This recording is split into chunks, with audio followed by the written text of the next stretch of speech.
Hello YouTube, this is Justin Game 44 here, and today I am here to do my first YouTube review of The Amazing Digital Circus. Now, I had known about this series for around basically a couple years, but I never really watched it, nor did I really understand what it really was about. I just heard about The Amazing Digital Circus. I thought, was this some type of game or something, like bending the ink machine or something else? I really didn't know it was actually a YouTube. It was actually a series. It has made 8 episodes so far, and the 9th one's supposed to come out in a couple months from now. But I decided I watched all 8 episodes yesterday, and I have rewatched episode 1 today. So I get my mind more on it. So I decided for the next 8 days I will do 8 reviews, 1 day for each episode. So let's get on with it. The Amazing Digital Circus starts off with the intro, where we are introduced to the main characters. The first one is Kane, who is basically the ringmaster and the one who is in control, along with his assistant Bubbles, who is just basically a bubble. And Kane, the ringmaster, who has like a normal human body for a ringmaster, but his face is just 2 eyeballs with like fake teeth in the middle and a top hat, which is kind of funny. There's even a tongue with it as well. And we're introduced to the other main characters as well. Kinger, who is basically a chess piece of a king wearing a robe with floating hands, with 2 eyes, 1 up, 1 down. Who is hiding in a pile of pillars. Jax, who is basically the only one that has like a normal name, is also, I think Kane's also a normal name, but still. Jax is basically a purple bunny who is very tall, and quite honestly one of my favorite characters, to be honest. Not gonna lie. Gango, if I got that name right, is the one that wears the mask, which when I first watched it, I really wasn't paying attention. I thought Gango had 2 masks on the side, but 1 broke. But yeah, we'll get to that one, who always has a sad mask underneath that never breaks. But Gango always wears a fake happy mask, but almost in every beginning of the episodes, it always breaks in the beginning. Most of the episodes. Let's see here, Gango. Ragaga, if I got that name right. Please forgive me if I pronounced it wrong. Or Ragaga is a doll and everything that has 1 button, 1 eye, and is basically a doll. So Ragaga, Jax, Kinger.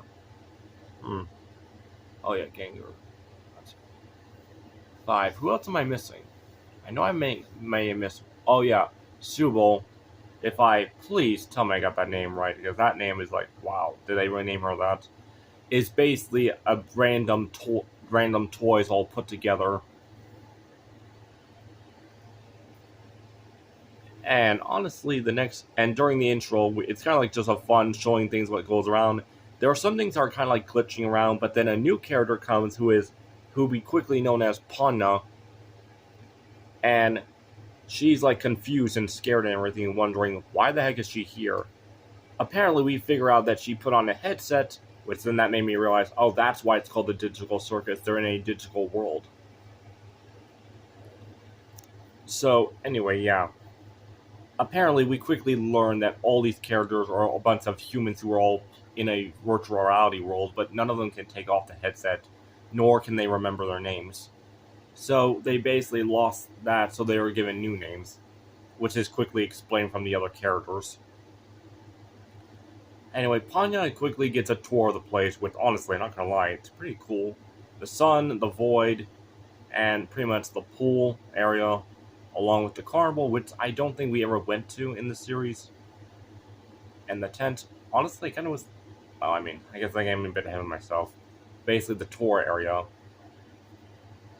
Anyway, because Panya was new, Kane decided, since he's in charge, he decides they all should start a simple quest to start going, which is basically them trying to collect these monsters and everything that are just stealing things. Which, honestly, it kind of referenced Pokemon Go, since it basically said, gotta get them all, or collect them all.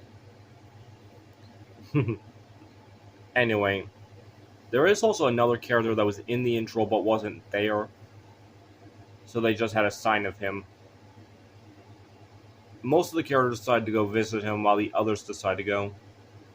And we quickly learn us about some things. Some characters, when they lose their mind, go insane. They become this glitchy, messed up thing, and that's what happens to Coffee or Cosmos. I really don't know how to say that name correctly, really. But nonetheless, what happened was, because I honestly heard it in some ways, but honestly, we found out he becomes like this giant monster with multiple eyes.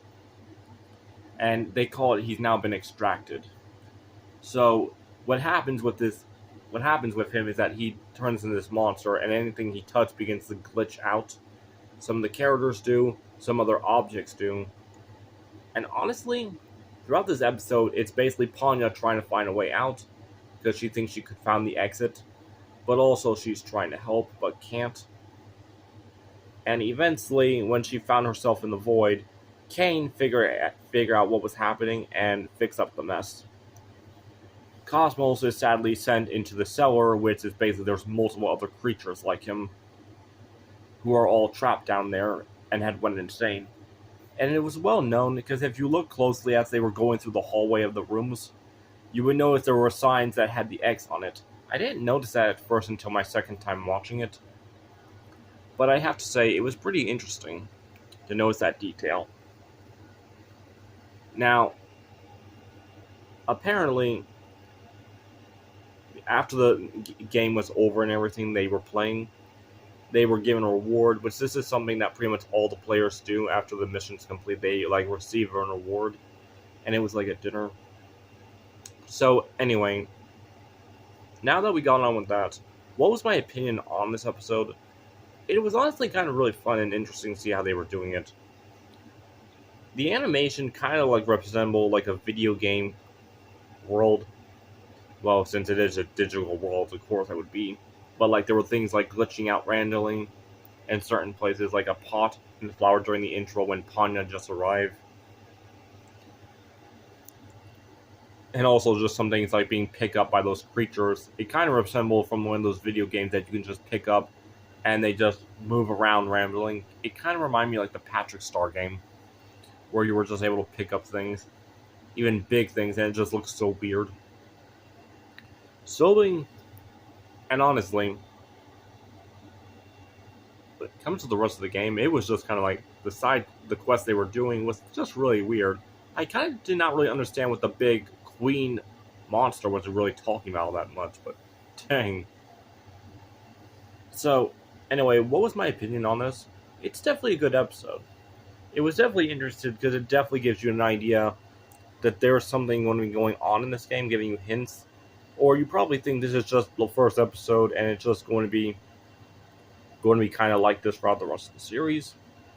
But as time goes on, you see there's much more to it. Now, what were my opinions with the characters? Kinger, the one who's been here the longest, basically is a chess piece, like I said before. But it seems like he lost his mind and always prefers to hide in pills and stays in the darkness. But we find out more about that later in a future episode. As well, Riley seems to be the one that really tries to be the most nice and tries to be the helpful one in this episode, because she's ultimately trying to be nice to Ponyo and everything. Jax, on the other hand, is the exact opposite. He's just really mean. And I found it funny when they found the secret base, he basically kicked the bowling pin, and when Spare signs up here out of random, he just ran right back to it and broke it in half before walking away. It kind of reminded me from the Grinch Who Stole Christmas when the Grinch basically ripped off a blanket from the table and nothing fell off, but then he went back to it and then kicked everything off the table and then left again. That's what it kind of reminded me of, honestly. And honestly, throughout the episode, Jax was really just funny with being sarcastic, or well, really not being sarcastic, he was just being a jerk in general. Now for Gaga, please tell me I did not get that name wrong. Honestly, some of these names are weird. I'm really not gonna lie. She pretty much actually broke a mask that she always wears over her sad mask, which is, dang, sorry for that. But yeah. Honestly, there really wasn't that much to her. She was just kind of sad and always scared. I didn't even realize she was a girl until Jax basically said ladies first to her, and then just pushed her away, saying, "Wait, what am I saying? I'm going first." When they were heading up the escalator, I actually thought Gagel was actually like a boy or something. But then, after all that, we have Suma, who is also, honestly, wasn't that much interesting to me. She was just saying, "I'm not interested in doing this, I'm going away." But then she was basically forced in when all the creatures just grab her and had pretty much no choice in the matter. I also did find it funny when Kinger and Gagel were playing rock, paper, scissors. I thought the loser was the one who had to go, but it turns out the winner is the one who goes. Which that kind of did surprise me. Like, I thought, oh man, I always lose to this. Now I have to be the one that goes. But turns out it was the other way around. Which that kind of did surprise me just a little bit. But hey, I guess that's what kind of makes it funny. Like, they make you think that's what's going to happen, but it's the other way around then. Pano is definitely the interestingest one because she's the one that's completely new, and like she's basically the main character of them all from all these main characters who appear in every other episode. But it's basically what we see how reacts into this world where she's scared and trying to get out. Kane and the Bubble are kind of like the most interesting ones because they are the ones who have like the most abilities and clearly is the one in charge. And later on, we do find out more about him in future episodes. But I think it was definitely funny as well to Jax, especially with the Bubble. Like when the Bubble started looking up the mess, and Kang was like, "What is wrong with you?" Or when Kang pulled out the cake, and then the Bubble ate it, and Kang was like, "You parasite!" and then popped the Bubble. There were some other jokes to that kind of were funny as well. And like, it was honestly just like a refreshing show. For 25 minutes, it was actually nice and entertaining, just to sit back and relax to. Now, another funny fact they put in this episode and throughout basically almost every other episode is that every time you curse or swear or even try to make the sign that shows it, it cannot be shown. It always gets blurred out with a bubble that appears. And Kang explained, "This isn't for ages all show type thing." And honestly, that was just funny to me. Now, would I recommend this show for kids? Honestly, it's definitely not really a kid's show for certain things. But I think it's important for like 13-year-olds. At least that's my own opinion. 13 or 12-year-olds, honestly. Because while there are some inappropriate stuff in this show, I don't really think it's really that inappropriate. As long with most of the things being blurred out with the cursing. But still, if you do want to end up watching this show, it's actually on YouTube for free. You can watch all episodes. It's also on Netflix, just in case you want to watch that. But yeah, what's my opinion about this completely? Well, with everything I already said, it's definitely a good episode to sit down and watch to. And it was definitely nice to watch. Because honestly, it's been a while since I really just done something like that with the show. And honestly, I think the Digital Circus was definitely a good episode and a series to watch. Anyway, this was episode 1 of Digital Circus. I will give this, honestly, a 9 out of 10. While, honestly, definitely great, it was definitely not the best. It was just basically the introduction to the main characters and everything. With some of the characters I have explained, like Subal, we don't really know that much about her, and honestly, she really wasn't, I didn't really care much about in this episode. Only because we don't really know that much about her until later on in the series, and a few episodes later. But still, she was a good character once we get them to know her more, along with some of the others. But until then, besides all that, when it comes to the next review, we'll get into more with the characters. But until then, Justin Game 44, signing out. Until then, I will see you all later. Bye!